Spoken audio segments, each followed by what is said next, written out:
Hello दोस्तों, welcome to my YouTube channel. आप सभी का हमारे यूट्यूब चैनल में हार्दिक स्वागत एवं अभिनंदन है।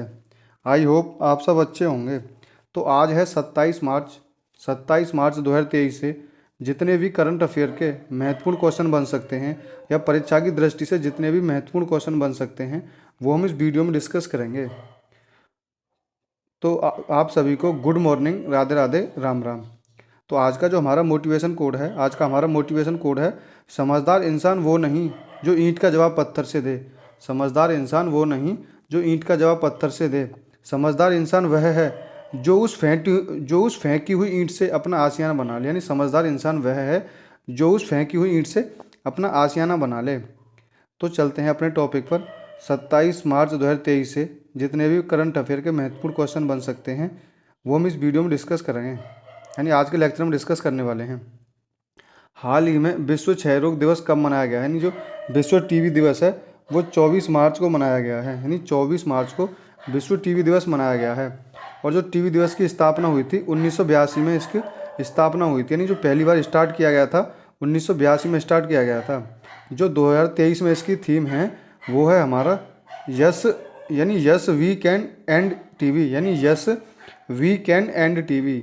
तो इसकी 2023 में थीम है yes we can end TB, इसकी थीम है।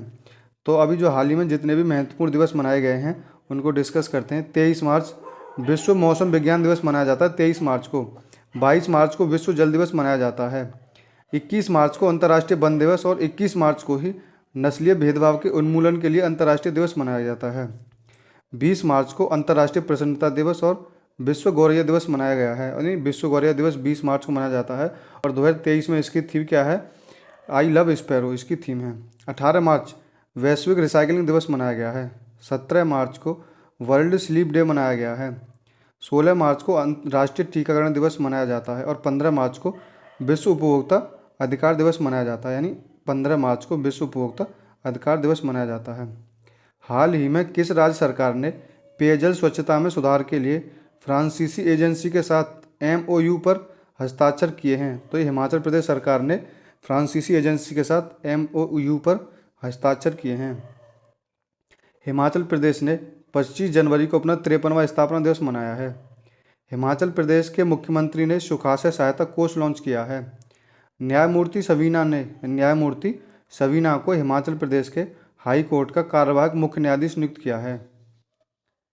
नेक्स्ट क्वेश्चन है हमारा, हाल ही में किस राज्य के मुख्यमंत्री ने राज्य युवा नीति और युवा पोर्टल का अनावरण किया है? यानी राज्य युवा नीति और युवा पोर्टल का जो अनावरण किया है वो मध्य प्रदेश राज्य के मुख्यमंत्री ने किया है। तो यानी मध्य प्रदेश इसका करेक्ट आंसर हो गया। तीसरे दिव्य कला मेले का उद्घाटन भोपाल में हुआ है। मऊगंज मध्य प्रदेश का 53वां जिला बना है। यानी मऊ जो है, मऊगंज है, अभी हाल ही में यानी मध्य प्रदेश का 53वां जिला बना है। 7वां अंतर्राष्ट्रीय धर्म धम्म सम्मेलन भोपाल में आयोजित किया गया है। खजुराहो नृत्य महोत्सव का 49वां संस्करण मध्य प्रदेश में हुआ है। मध्य प्रदेश सरकार ने इस्लाम नगर गाँव का नाम बदलकर जगदीशपुर किया है। यानी मध्य प्रदेश सरकार ने इस्लाम नगर गाँव का नाम बदलकर जगदीशपुर किया है। हाल ही में इंडिया कोस्ट ने किसे चीफ ऑपरेटिंग ऑफिसर के रूप में नियुक्त किया है? तो ये पीयूष गोयल को नियुक्त किया गया है। चीफ ऑपरेटिंग ऑफिसर के रूप में पीयूष गोयल को नियुक्त किया है। कॉटन कॉरपोरेशन ऑफ इंडिया के CMD के रूप में ललित कुमार गुप्ता को नियुक्त किया गया है। TCS का CEO के कीर्तिवासन को नियुक्त किया गया है। यानी TCS के जो भी हाल ही में CEO हैं वो के कीर्तिवासन को नियुक्त किया गया है। हनीवेल का CEO विमल कपूर को नियुक्त किया है। PFRDA का अध्यक्ष दीपक मोहंती को नियुक्त किया गया है। BPCL का अध्यक्ष और प्रबंध निदेशक जी कृष्ण कुमार को नियुक्त किया गया है। BPCL का अध्यक्ष और प्रबंध निदेशक जी कृष्ण कुमार को नियुक्त किया गया है। हाल ही में किस राज्य की विधानसभा ने ऑनलाइन जुए के खिलाफ विधेयक को फिर से अपनाया है?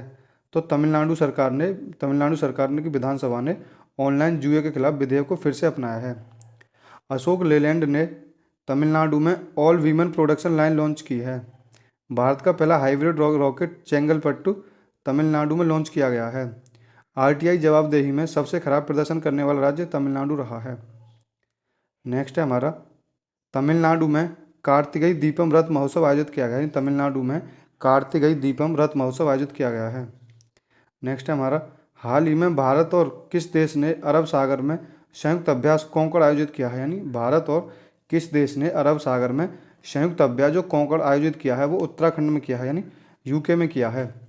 यूके ने इलीगल मिग्रेशन बिल पेश किया है, यानी यूके ने इलीगल माइग्रेशन बिल पेश किया है। जागृति यादव एक दिन के लिए भारत में यूके की उच्चायुक्त बनी हैं, यानी जागृति यादव जो हैं एक दिन के लिए भारत में यूके की उच्चायुक्त बनी हैं। यूके ने अमीरों के लिए कर में कटौती के प्रस्ताव रद्द किया है, यानी यूके ने अमीरों के लिए कर में कटौती के प्रस्ताव को रद्द कर दिया है। लंदन में दादा भाई नौरोजी के घर को ब्लू फ्लैग सम्मान मिला है, यानी लंदन में जो दादा भाई नौरोजी के घर को ब्लू फ्लैग सम्मान मिला है। पूर्व प्रधानमंत्री मनमोहन सिंह जी को यूके के द्वारा लाइफ टाइम अचीवमेंट ऑनर से सम्मानित किया गया है, यानी जो यानी पूर्व प्रधानमंत्री मनमोहन सिंह हैं उनको यूके के द्वारा लाइफ टाइम अचीवमेंट ऑनर से सम्मानित किया गया है। नेक्स्ट है हमारा, हाल ही में ब्रिक्स न्यू डेवलपमेंट बैंक के नए सदस्य के रूप में किसे चुना गया है। तो ये मिस्र को शामिल किया गया है, यानी न्यू डेवलपमेंट बैंक के जो नए सदस्य के रूप में शामिल किया गया है तो ये मिस्र को शामिल किया गया है। ये न्यू डेवलपमेंट बैंक में जो शामिल देश हैं, तो ब्रिक्स में जो देश शामिल होते हैं वो न्यू डेवलपमेंट बैंक में ही शामिल हैं। ब्रिक्स में जो देश हैं वही NDB में है, यानी न्यू डेवलपमेंट बैंक में है। तो ब्राज़ील, रसिया, इंडिया, चाइना और साउथ अफ्रीका। जो IMF का 190वां देश है वो एंडोरा है, IMF का 190वां देश। आसियान का 11वां सदस्य कौन है? तिमोर लेस्ते आसियान का 11वां सदस्य है। SCO का जो 9वां देश है वो ईरान है, यानी 74वें रिपब्लिक डे में चीफ गेस्ट जो है मिस्र के राष्ट्रपति थे अब्दुल फतेह अल सीसी। और जो 74वें गणतंत्र रिपब्लिक डे पे जो बेस्ट झांकी का अवार्ड मिला है वो उत्तराखंड को मिला है, यानी उत्तराखंड को बेस्ट झांकी का अवार्ड मिला है। नेक्स्ट क्वेश्चन है हमारा, हाल ही में अंतर्राष्ट्रीय दूरसंचार संघ का दक्षिण एशिया में नया क्षेत्रीय कार्यालय और नवाचार केंद्र का उद्घाटन किया गया है। यानी अंतर्राष्ट्रीय दूरसंचार संघ का दक्षिण एशिया में नया क्षेत्रीय कार्यालय और नवाचार केंद्र का उद्घाटन किया गया है, तो यह नई दिल्ली में किया गया है। ITU इंटरनेशनल टेलीकम्युनिकेशन यूनियन जो इसकी स्थापना हुई थी 1865 में इसकी स्थापना हुई थी और इसका जो हेडक्वार्टर है, इसका हेडक्वार्टर जिनेवा में इसका हेडक्वार्टर है। मोटे अनाज के लिए जो उत्कृष्टता केंद्र है वो हैदराबाद को बनाया गया है। स्थानीय भाषाओं के लिए प्रोजेक्ट एलोरा किसके द्वारा प्रारंभ किया गया है? तो जो प्रोजेक्ट एलोरा है वो माइक्रोसॉफ्ट के द्वारा किया गया है। हाल ही में MPC द्वारा सौर मंडल में स्थित किस ग्रह के आसपास 12 नए उपग्रहों की खोज करने की घोषणा की गई है? तो बृहस्पति, यानी बृहस्पति के 12 नए उपग्रहों की खोज की गई है। तो बृहस्पति के सबसे ज़्यादा उपग्रह हो गए हैं, तो बृहस्पति के 92 उपग्रह हो गए हैं। हाल ही में RBI द्वारा डेटा सेंटर ऑफ साइबर सुरक्षा प्रशिक्षण संस्थान का शिलान्यास कहाँ किया गया है? यानी RBI द्वारा डेटा सेंटर ऑफ साइबर सुरक्षा प्रशिक्षण संस्थान का शिलान्यास कहाँ किया गया? तो ये उड़ीसा भुवनेश्वर में किया गया है, उड़ीसा के भुवनेश्वर में किया गया है। तो RBI की जो स्थापना हुई थी यंग हिल्टन जो कमीशन था उसकी सिफारिश पर इसकी स्थापना हुई थी। और 1934 का एक्ट था, यानी एक्ट पूछ लिया जाता है कि RBI की स्थापना किस एक्ट के तहत हुई थी, तो 1934 के तहत हुई थी और 1 अप्रैल 1935 को इसकी स्थापना हुई थी। और RBI का राष्ट्रीयकरण जो हुआ था 1 जनवरी 1949 को हुआ था। और जो हमारे वर्तमान में 25वें गवर्नर हैं RBI के वो शक्तिकांत दास हैं।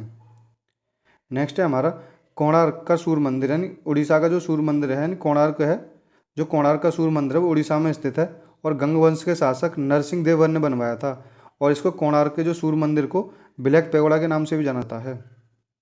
नेक्स्ट है हमारा, हाल ही में राजीव गांधी जल संचय योजना का दूसरा जो चरण है कहाँ प्रारंभ हुआ है? तो दूसरा चरण वो राजस्थान में प्रारंभ हुआ है। यानी राजीव गांधी जल संचय जो योजना का दूसरा चरण वो राजस्थान में प्रारंभ हुआ है। जो पहला चरण हुआ था उसका 20 अगस्त 2019 में हुआ था, इसका पहला चरण जो हुआ था। उद्देश्य क्या क्या है इसका?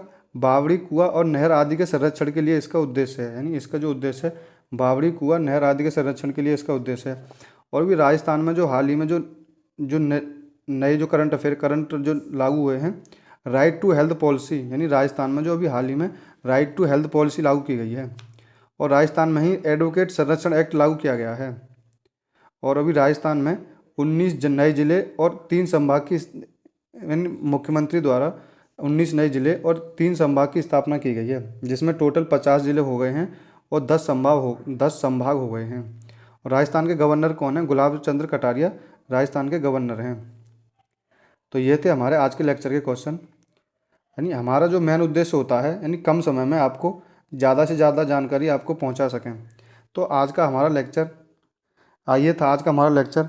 आई होप आपको हमारा लेक्चर अच्छा लगा होगा। लेक्चर अच्छा लगा हो तो लाइक करें, कमेंट करें और ज़्यादा से ज़्यादा अपने दोस्तों में शेयर करें। और अभी तक हमारे चैनल पर नए हैं तो हमारे चैनल को सब्सक्राइब करें, बेल आइकन को क्लिक करें, जिससे कि आने वाली हर एक लेक्चर का आपको समय अनुसार नोटिफिकेशन मिल सके। आने वाली जो वीडियो का नोटिफिकेशन आपको समय अनुसार मिल सके। Thank you guys. जय हिंद, जय भारत।